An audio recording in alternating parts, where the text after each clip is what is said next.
He tried to grab for the railing to steady himself. Something was wrong. Come on, legs. Just a few more steps. If your gran is 6 feet under, 3 towns over, then who am I living with? The question hung in the air. What is going on? This is... Oh my goodness. Alright, gang. I gotta close up for the night. Beck rubbed her eyes. How late is it? Almost 10. Whoa. Oh crap. Pa's gonna kill me. I gotta go. Yeah, my parents will be worried sick. Okay, let's meet up as early as we can at the festival tomorrow. What are you gonna do about the unconscious man in your basement? I'll think of something. I completely forgot about that for a second.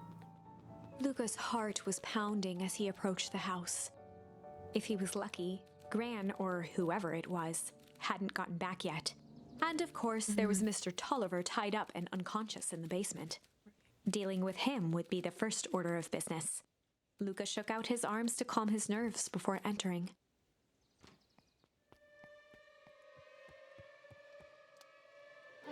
He held perfectly still, tempering his breath, and listened closely.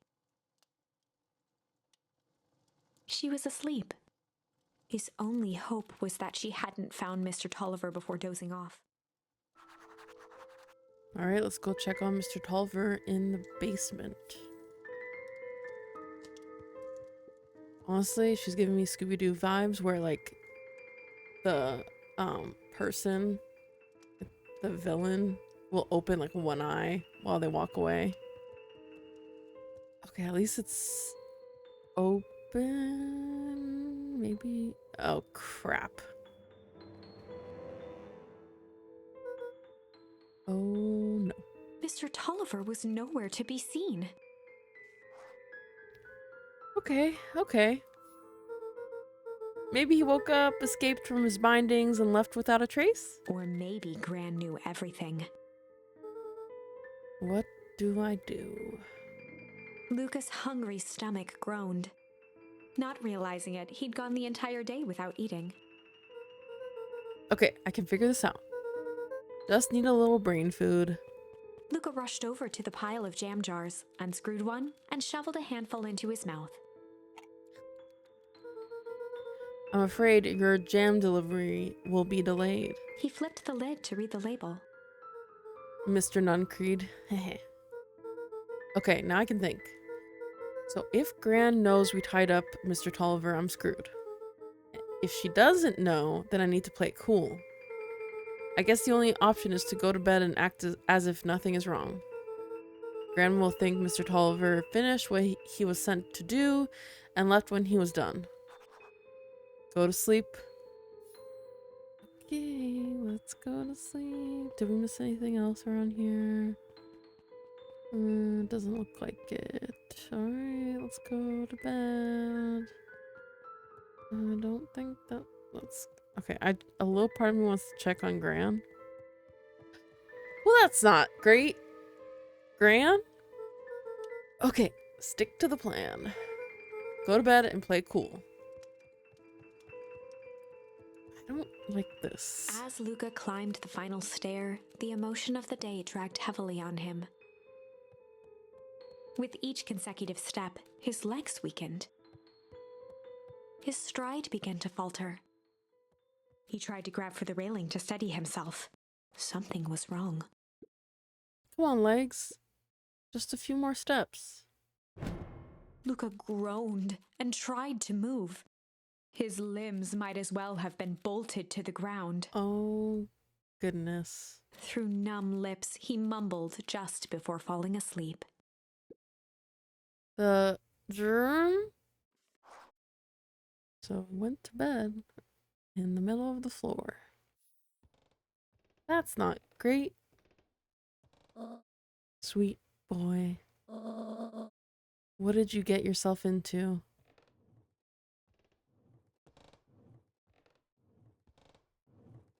I don't know. Rest now and let me handle everything.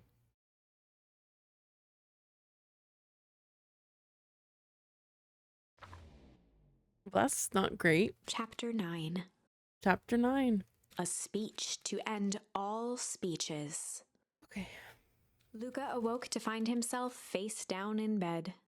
He moaned into his pillow. Why would Gran drug him? Or rather, why was she trying to drug Mr. Nuncreed? Shaking the questions from his woozy head, Luca snapped back to the matter at hand. The festival! Gotta get to the festival. Gotta get to the festival. Let's go. So many questions. So little time. Where's Gran? Maybe she's... I just want to check to see if Gran... let me go check outside. Okay, so... You know what? We probably just need to head to the festival. You know what? One quick check downstairs. Because I'm just curious. Yeah, I didn't think she was going to be here. So something's going to happen at the festival, for sure. Do I know? Nope. Let's head out and meet Beck and Rolo. Let's hurry up. Oops, sorry. Oh. Beck, Rolo. Love it. Where have you been? I gonna put something in the jam. Yeah, we know. Secret messages for secret conspirators. Not this one. The one intended for Mr. Nuncreed put me to sleep. Whoa. Sly devil. Sly charm. I think she's trying to remove him from the equation. He might be in danger. Have you found anything? We looked around but haven't seen anything odd. Your Gran is nowhere to be found. But Mr. Nuncreed is just loafing around waiting for the speech. What speech? Mayor Gus has just got up to the podium. Everyone is gathering at the stage. Let's get moving. Whoa, that's a lot of people. Did we meet everyone? Augustus Valentine nervously wiped his brow. Is this thing... hello, beaconpines. I'm Augustus Valentine, your mayor, and... I suppose you already know that. Oh, yes. Before we get started, I just wanted to take a moment to recognize someone who couldn't be here today. This town wouldn't be where it is today without my father, Sharper Valentine. I thought we could begin with a round of applause befitting such a great man. Even that's more than the old codger deserved. Gus cleared his throat and awkwardly loosened his tie. Right. Where was I? William Kerr bounded on the stage with the energy of a preacher at a big tent revival. Gus Valentine, everyone. He gave Gus a hearty slap on the back and motioned him off the stage. Let's hear it for our mayor. What a great turnout. Ah, heck, I didn't prepare anything. But I suppose I could say a few words. Would be a shame to waste such a beautiful podium. Mr. Kerr pulled a thick stack of note cards out from his vest. Community, conviction, commitment. These are the things we celebrate at Perennial Harvest. For us, these are the pillars of the bridge to a better tomorrow. But I think it's time to add a new pillar. Change. Change is a powerful thing. It's inexorable, unavoidable, and undeniable. And I am dadgum thankful for it. Change is the reason we're all here today.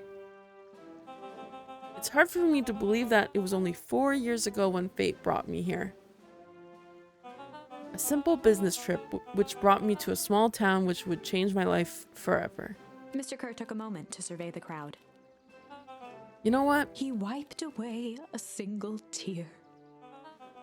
From the second I set foot in Beacon Pines, something about this place has held me captive. You see, Change represents opportunity. It represents potential. It was change that helps me recognize the potential of this place. To see that the people of this town, despite suffering great loss, still had held on to the things that made them special. He thumped the podium to emphasize each word. Community, conviction, commitment. Change. Mr. Kerr nodded confidently, biting his lip. The crowd was silent, in rapt attention. Fate made a perfect match that day.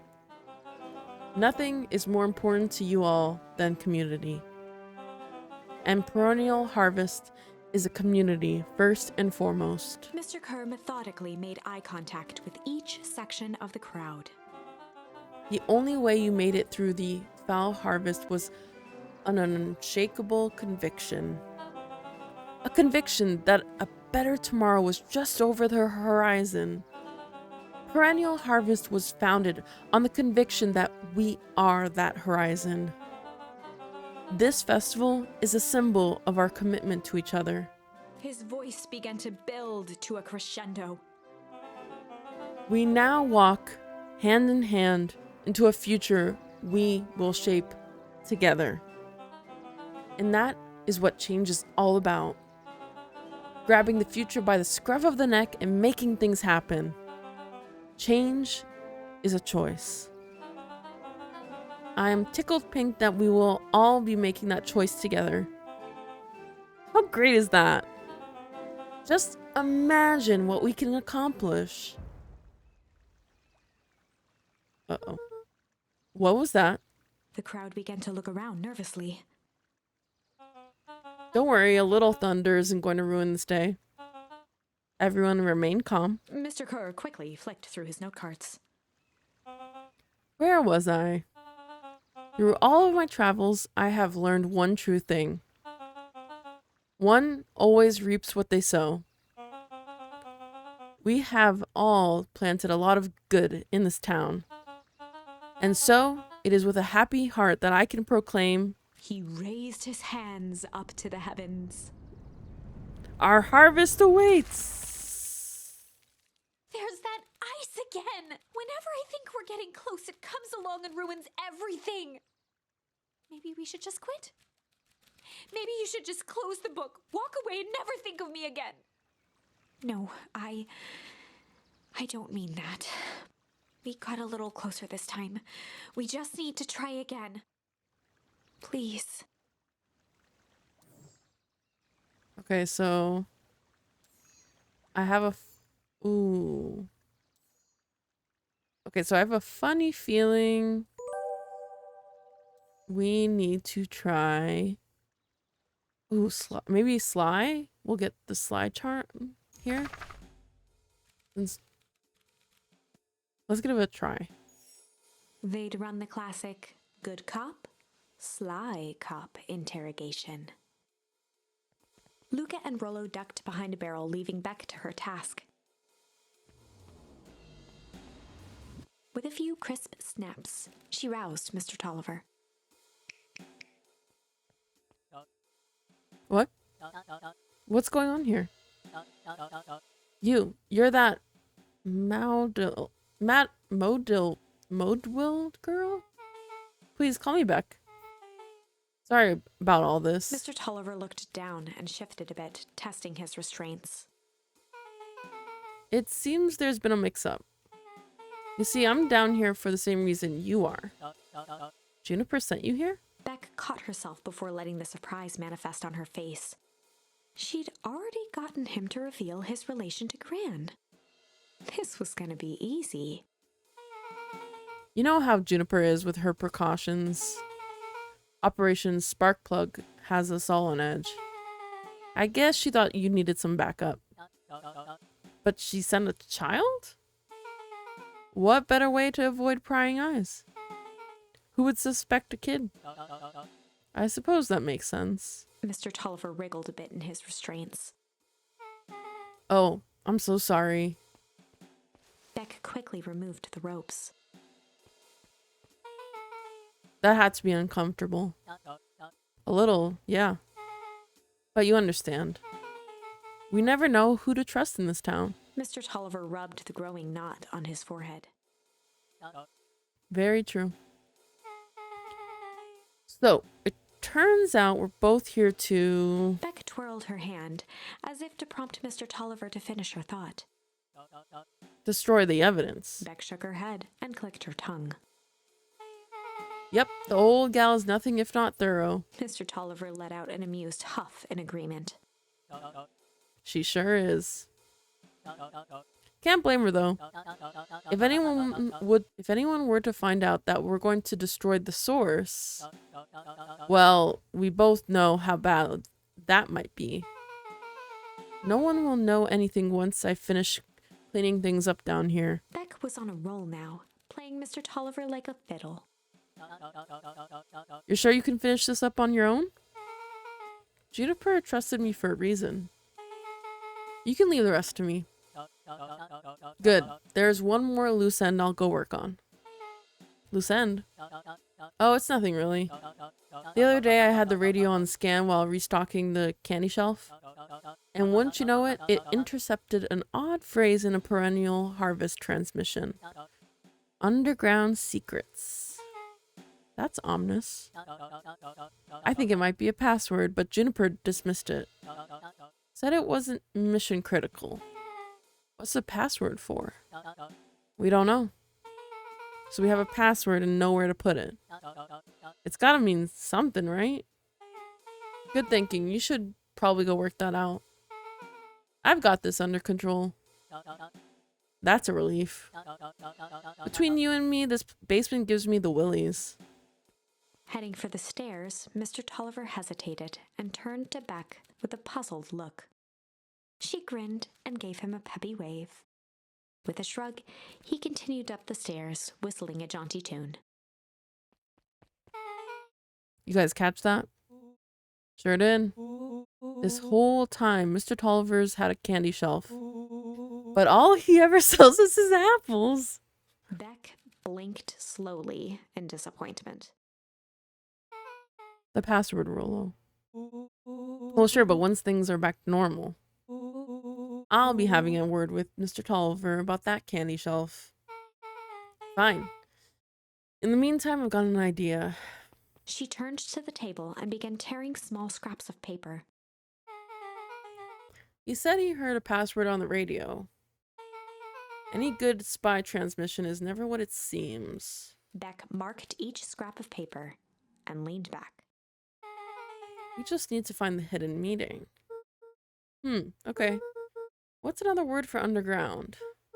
Buried, covered. Could it be a cover-up? Maybe it's one of those each letter is a number thingies. So U would be 21. N would be 14. D would be... Ooh. It's an anagram. Nun Creed's drugstore. Luca and Beck looked at Rollo with amazement. Rollo, that was incredible. Well, it's either that or Kren's nude drugstore. Yeah, I think you were right the first time. How did you do that? What can I say? I love ciphers. Well, I guess we know where to go next. Investigate Nun Creed's drugstore. Alright, let's go. So pretty. Okay, let's say hi to this person. Scared me half to death. Sorry. You kids haven't seen Mr. Tolliver around, have you? ... Nope. He's got me waiting around like the last slice of pie. I swear that man would be late to his own funeral.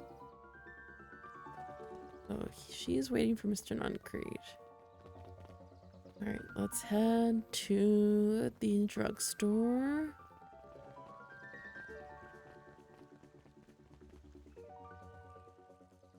Interesting. You're late, Augustus. Sorry, sister.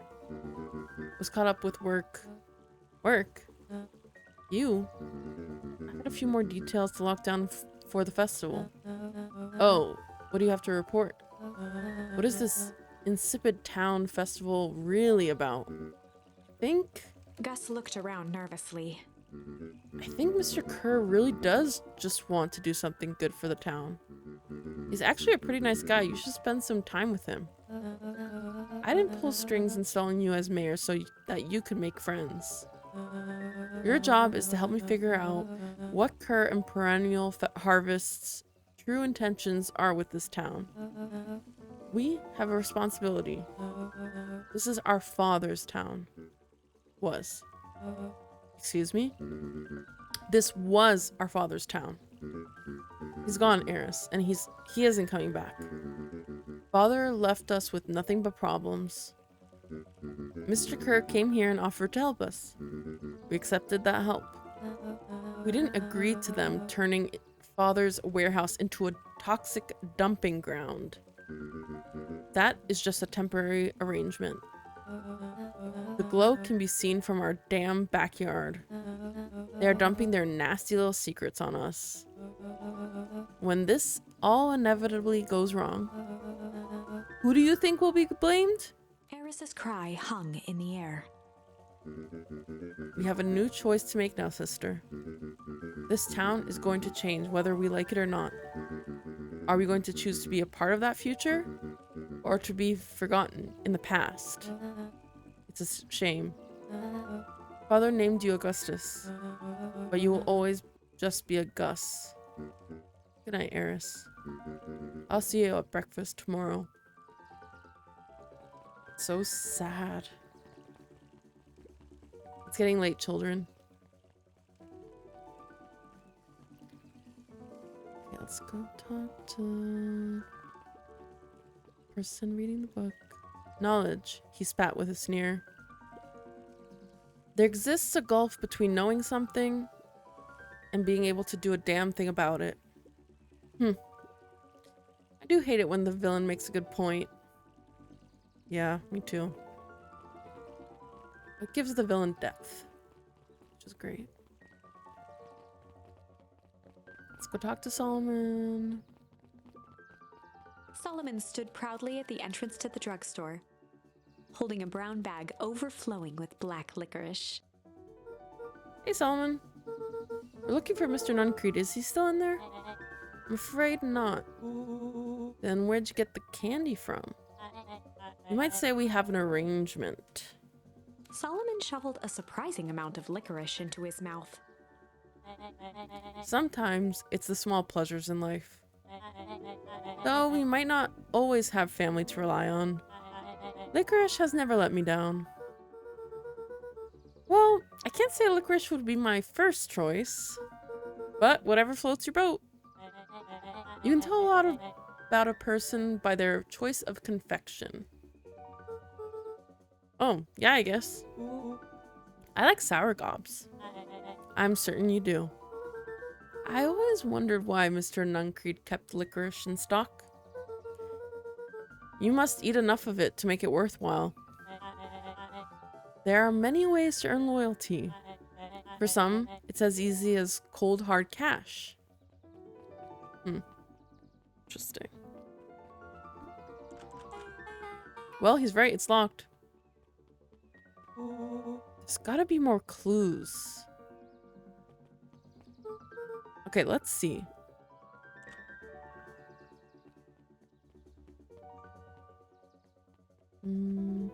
Tried to click it. Didn't give me anything. Okay, let's look around. The telephone, we know from the other chapters, is special. So let's look at the telephone booth. Have you ever seen anyone actually use this thing? Besides Mr. Nuncreed, no. Beck cupped her hands on the glass to peek inside. That is not a normal phone booth. It's got like a blinky keypad. Why would there be a blinky keypad? Kren's new drugstore? I mean, underground secrets? The password. Beck flung open the door and they all squeezed in.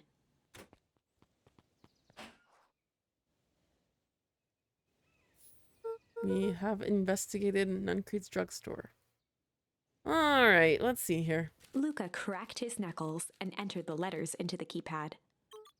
Underground secrets.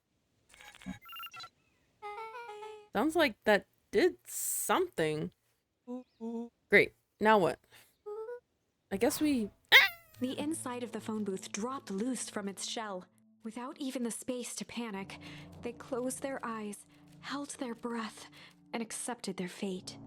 Suddenly, the chaotic descent slowed to an effortless landing. It was unclear where they ended up, but at least it was solid ground. Whoa.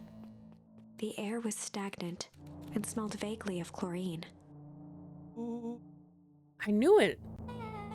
You knew that there was a secret hub full of strange tubes under the phone booth. ... Of course I did. Didn't I say that? No. I definitely thought it. Luca, do you remember when I said how cool it would be if the trans-dimensional conduits from Hank Atomic issue number 12 were real? Or at one point or another, you said that about every technology ever discussed in Hank Atomic. That's why I'm such a good predictor. It looks like each of these has something written on them. Let's see what the left one says. Mining Operations Alpha. You guys have mines here? Not that I know of. This town is all farms and fertilizer. And a series of tubes. Pa always says you can only trust a miner up to the point when they hit gold. Not sure how that wisdom applies in this exact situation. That's the thing about Pa, you don't always realize what he means until it's too late. Okay, let's try the middle one. Perennial Harvest Main Office. That's where my mom works. What does she do? Science stuff. Is she involved in all of this? We just moved here. How could she be involved? True. Okay, let's try the right tube. Valentine Fertilizer Warehouse. Isn't that where you almost got snatched? Yeah.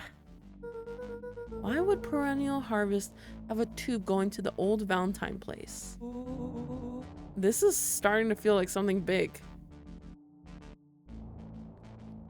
Okay, let's check out this computer stuff. Can we look at this? Okay, no, I guess not. So let's look at this broken hazmat suit. This suit has a broken mask. So, have we found our mystery warehouse creeper? We've at least found their hazmat suit. If it walks like a non-creed and talks like a non-creed, let's not jump to conclusions. Just saying. Okay, now we can look at this computer thing. That's a lot of buttons. Stand aside, Earthlings. I've read enough of Hank Atomic to know my way around sci-fi tech. Grillo's hands hovered over the field of blinking buttons. Eeny, meeny, miny. Uh-oh. Rolo, what did you do? Nothing! I didn't even mow yet. What was that?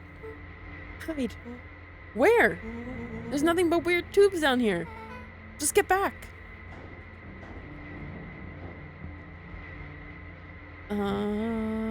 Shit. Shit. Shit. Awesome. You all need to come with me. Now. We aren't going anywhere with you. Not until we get some answers. Mr. Underground Secrets. I told them it was an absurd password. But they love anything that makes them feel clever. They who? That's no matter. If I can keep you hidden until after the festival, I might be able to save your skins. We don't care about our skins. Hold on now. I like my skin. This all stops now, Nuncreed. Joseph waited for a moment in silence. You sound just like him. Who? Walt. You don't get to talk about my dad. You know, your father and I were friends back before. He gestured toward the strange tubes. Oh no. All of this. That's a lie. It's true. I used to bounce you on my knee. What happened? Same thing that always happens. Reality, complications, life. We were a team, Walt and I. An idealistic doctor and a bright-eyed pharmacist. Both hell-bent on helping folks. So you were his sidekick? No.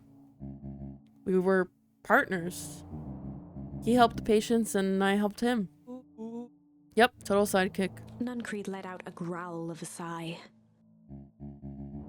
Luca, I need you to know this. I need someone to know this. One day, Sharper Valentine comes to us. He says he's got an opportunity. He'd found something he didn't quite understand, and he was willing to pay us both handsomely to help him understand it. And my dad said no. Your father and I both believed in helping people. But the thing I could never get him to understand was, it's a lot easier to help others if you help yourself now and then. Classic sidekicked into villain plotline. Walt loved being righteous, almost more than he loved his family. He was wrong about one thing, though. When he begged me not to take Valentine's offer, he said, "Joseph, if a person says yes one time to Sharper Valentine, he'll make sure they keep on saying yes to him until the day he's dead and gone." He shook his head wistfully. Sharper's long gone, but he's still got me saying yes. Is there a point to this sob story? Not really, no. Just an old man trying to delay what he needs doing. Nuncreed took a menacing step towards the children. I tried to keep you safe. I tried to keep you and Juniper out of this, but you forced my hand. Luca began to laugh. What? You really don't know? My gran isn't out of this. She's been scheming right under your nose. Juniper? Seems like she's planning on crashing the town's party. She's going to disrupt the festival. Why would she? The color drained from Nuncreed's face. How does she know? Apparently, she knows a lot of things. What? Let's just say this isn't the only underground lair we've busted into today. And honestly, hers is way cooler. She's got maps and explosives and bad intentions, big man. Nuncreed grabbed Luca by the shoulders. His eyes were frantic. You need to tell me what she's going to do right now. She doesn't understand what it is she's messing with. Tell me now she's in danger, boy. I don't know. She had a map with a mark on the fountain in town square. The fountain, but why would... A jolt of realization struck Mr. Nuncreed. She knows about the source? What the heck is the source? If she tries to destroy the source, it could catalyze and... Dear God, she's going to freeze us all.